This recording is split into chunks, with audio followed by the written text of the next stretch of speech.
નમસ્કાર મિત્રો, સ્વાગત છે આજના એક તાજા સમાચારની અંદર। તો આજે આપણે વાત કરીશું ગુજરાતના અનેક વિસ્તારમાં આગામી દિવસોમાં ભારે વરસાદની આગાહી, સોના કરતા ભાવમાં વધારો, ઉછાળો અને આજનો રેટ જાણો મિત્રો। અને ખેડૂતો માટે ખુશ ખબર, સરકારે નવી યોજના જાહેર કરી અને ક્રિકેટ ટીમને જાહેર જીત, દેશભરમાં જ ઉજવણી।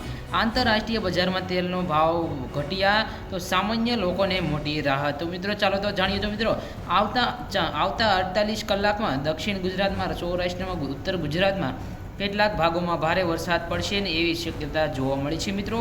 અને સોના કરતાં ભાવમાં સતત ઉછાળો જોવા મળ્યો રહ્યો છે। અને અમદાવાદમાં બજારમાં આજે 10 ગ્રામ સોનાનો ભાવ 65,200 સુધી ગયો છે અને ચાંદીનો ભાવ પણ વધી ગયો અને 78,000 પ્રતિ કિલો થયો છે।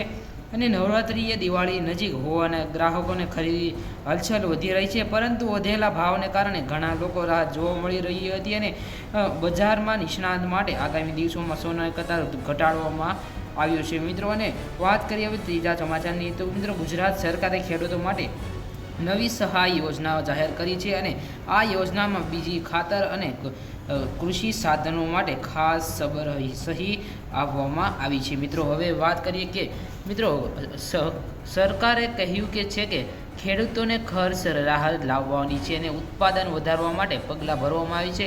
ખાસ કરીને વરસાદી સિઝનમાં ખેડૂતોને મોટી રાહત મળશે મિત્રો। અને ચોથા સમાચારની વાત કરીએ તો ભારતીય ક્રિકેટ ટીમમાં ઓસ્ટ્રેલિયા સામે રોમાંચક જીત લીધી હતી અને ભરી ઉજવણી કરવામાં આવ્યું હતું।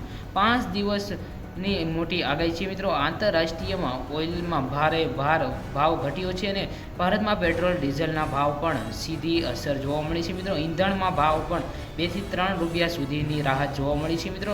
અને છઠ્ઠા સમાચારની વાત કરીએ તો અમદાવાદમાં વિદ્યાર્થીઓએ દુકાનદારોને સમજાવ્યા અને મિત્રો કપડાની થેલીમાં એક સુધારો લાવવાનું પણ કહ્યું હતું ને ત્યાં પણ સુધારો આવ્યો છે મિત્રો।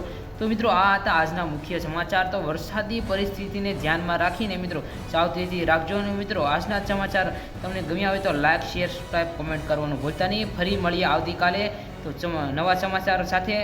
આભાર, નમસ્કાર।